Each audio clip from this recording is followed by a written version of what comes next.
Hey guys, so in this video we're going to look at AI workflows you can use for building apps and websites and actually deploying it.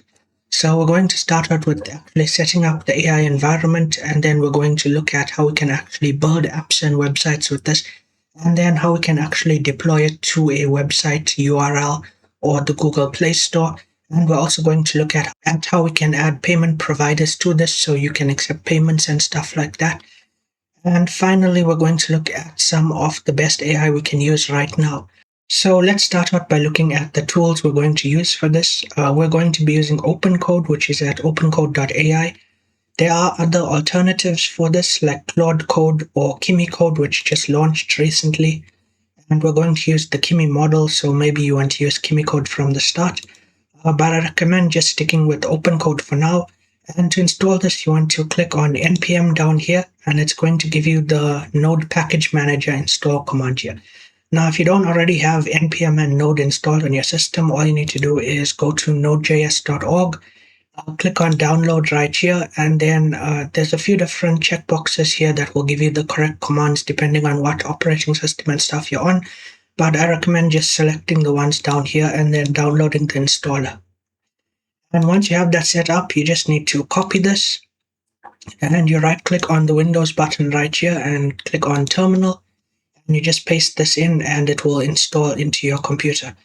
So once you've done that and you have OpenCode installed, we can begin with creating our websites and apps. Now, before we continue, I do want to mention that this is just a quick demo. I'm not going to show you everything there is to know about building websites and apps. If you want to know anything about any specific tool that I show here, just leave a comment and then I'll get to that. Also, I'm going to put all of the links and the files I use here in the Discord. So basically, I have an old Discord with about 800 members in it, but it hasn't been active in a while, so I'm trying to get that revived. And yeah, let's get into this. So we have the folder right here, which is empty right now. And I'm just going to open a terminal in here. So to do that, we just right click and we select Open in Terminal here. And in here, we just want to type OpenCode to open that up. Now, when you're in here, there's two modes you can be in. One is build and the other is plan. And you use the tab key on your keyboard to switch between the modes. So in plan mode, you can basically ask it questions and stuff, and it will answer it or look through your files within this folder to answer you. And then in build mode, it will actually like write files and create folders and stuff like that. So a quick command here you're going to need to do is /session, and this will bring up the old sessions you had. So if you are already talking to this before and you want to get back to one of those old sessions, just run the /sessions command here and then select one of the older sessions that you had. Another one is /models. So this is where you select the model that you want to use. I'm just going to stick with KimiK 2.5, which is the website I showed you earlier, and it's what we're going to be using throughout this video. So in here, I'm just going to get it to build a website for us. So I'm going to say, create a quick React project. React is a framework for websites. And we're just going to do a quick hello world example. And as you can see, as soon as I typed in that prompt and hit enter, it started building the website. If we move this terminal out of the way, you can see that it's already created the folder here and it's now writing the files inside of it. Now, one thing we can do here is if we hit escape right now, it will interrupt the command right here, and then we can tell it what to do next. Or we just let it run to the end and then we test out our website and we give it some feedback on what to change. So I'm just going to wait for this to complete here and then I'll be back. Okay, so it's done and it's created our demo website for us. And it says to run it, all you need to do is run npm run dev. And you need to do that from within the folder here. But it's already run that for us, so I've loaded the website up in the browser here. But if you did need to run that yourself, all you need to do is head into the folder here, and then right-click, open in terminal, and this is where you'd run that npm run dev command. So I'm not going to do this because it's already running, but back in the browser here, so this is what it made. It looks pretty good. Obviously, this is just a demo site, so it doesn't actually do anything, but you can see that it's good at designing stuff. And if you're wondering how far this can go, you can definitely make a full website with buttons, features, all of that stuff. And instead of using React here, you can use something like Next.js, which has a backend and all of that stuff. So you can handle server-side commands and use APIs and all of that stuff. Now, before we move on to building an app, I just want to show you how to deploy a website that you've built. So firstly, you need to get a domain, which you can get at Truehost, or there's a lot of other domain providers that you can get this from. So I just have one here, which is codewithme.co.za. And then once you have your domain, which you can do this without, you just get a really weird URL. You want to head to something like Netlify or Vercel. And what these two services do is they allow you to just simply log in using your Gmail or Google account or whatever you're using, and then connect to your GitHub and publish a website directly from your GitHub. So when you're creating your project here, you just upload that to GitHub, connect to Vercel, and then deploy it. Here in Netlify, I'm just going to hit login here. Okay, and this is the dashboard once you log in. So all you need to do here is hit new project, import existing project, and then you're going to select GitHub here. And once you select it, it will just prompt you to log in and stuff. So you do that. And then it will show you all of your projects here. So you just select the one you want and it will deploy onto Netlify. So I'm not actually going to deploy something right now. I'm going to show you on my website right here how it works. So once it's deployed, you just go into domain management right here. And this is where you add that domain that you bought previously. Now, if you don't have a domain, it will still work, but it will give you this .netlify.app domain. So it won't end in .com or whatever, it will end in .netlify.app. So I definitely recommend getting your own domain. It's really cheap. Most providers, you only pay yearly, and it's about $5 or something, which in rands is about 100 rand a year. So yeah, get the domain, get it published. And if you do want to add something like payment to your website, this is where you want to use Revenue Cat. So with Revenue Cat, you just use the Revenue Cat API, and you can add all the payment systems and tools that you need for your entire website or app. So I definitely recommend signing up here and then just using the single API to handle all of your payment needs. It's much simpler than going to an individual payment provider and setting that up.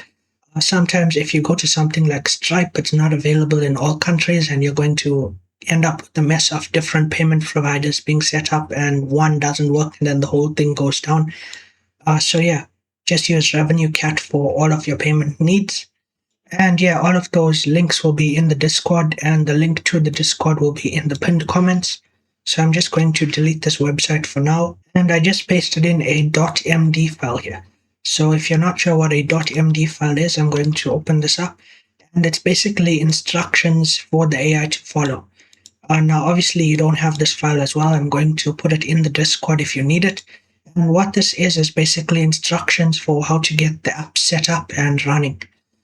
So now I'm just going to head into my terminal here where I still have Kimi running, and I'm going to tell it to now build us an app using the instructions that I'm giving it here.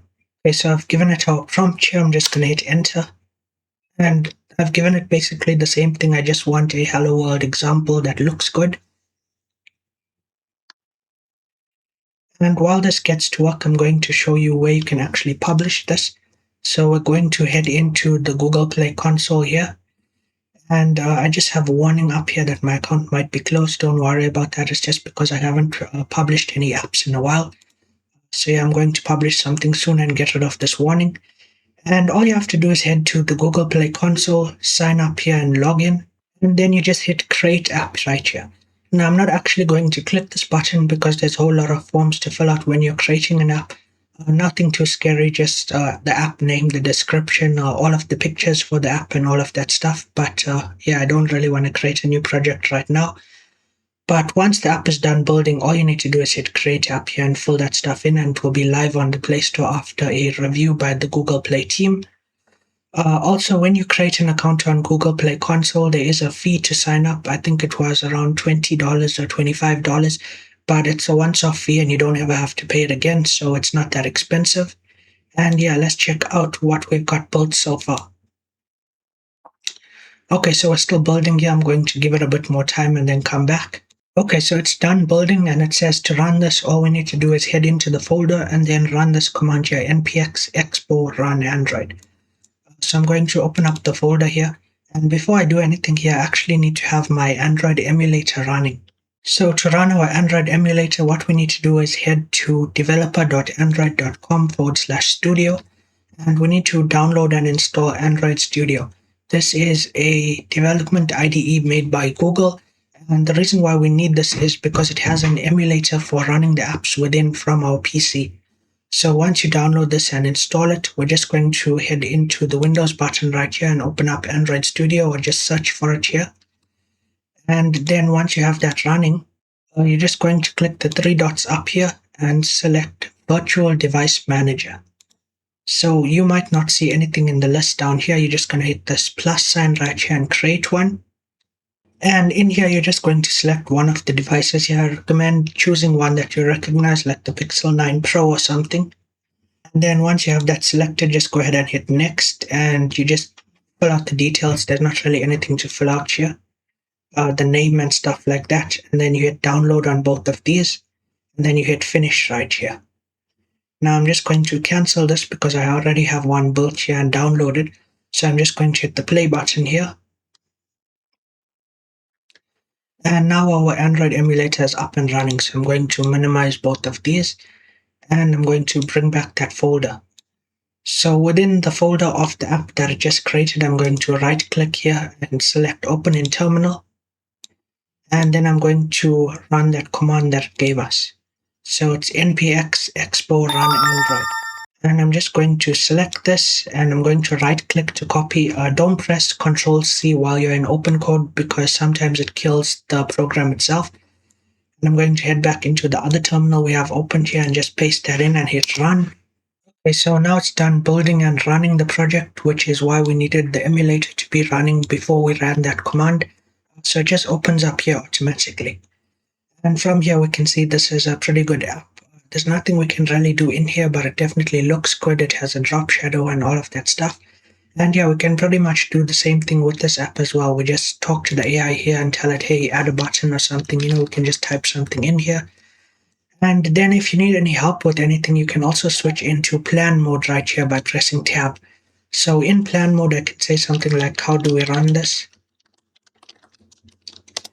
And now it won't actually write any code or modify the files. It will just speak to us. So in plan mode, it doesn't touch the files. It just responds back. And you can see it basically tells us how to run this file. And yeah, that's how we would create an app with this. I'm just going to close this here. So for adding payments and stuff to our app, we can also use Revenue Cat as well for that. If you're going to be publishing directly on the Google Play Store, I recommend using Google Play Billing, which is directly in the Play Store right here. But you do need to have an app already published and select that and then set up billing inside that app, which I don't have anything right here to show you. But yeah, it's pretty simple to do once you already have your app published. If you're going to be publishing your app somewhere else, you can definitely use Revenue Cat as well for the app also. And to create our final development build, so the APK file that we're going to be publishing somewhere. In the folder here, if you remember from earlier, I added the app instructions file right here, which is going to be available on the Discord. Down here at the bottom, it explains to the AI how to create our release build. So this is the final APK that we're going to publish somewhere. So with this file, you can basically tell the AI, okay, I'm done building the app, create our release build and our APK file, and it will generate that for you. Again, if you want this file, it's going to be in the Discord, so make sure you join that and engage with other users. I'm trying to build that Discord and bring it back to life. And yeah, with that, I think we've covered almost everything here, so I'll see you guys in the next video. Thanks for watching. Congratulations, you've reached the end. Your reward, the sacred like button. Smash it.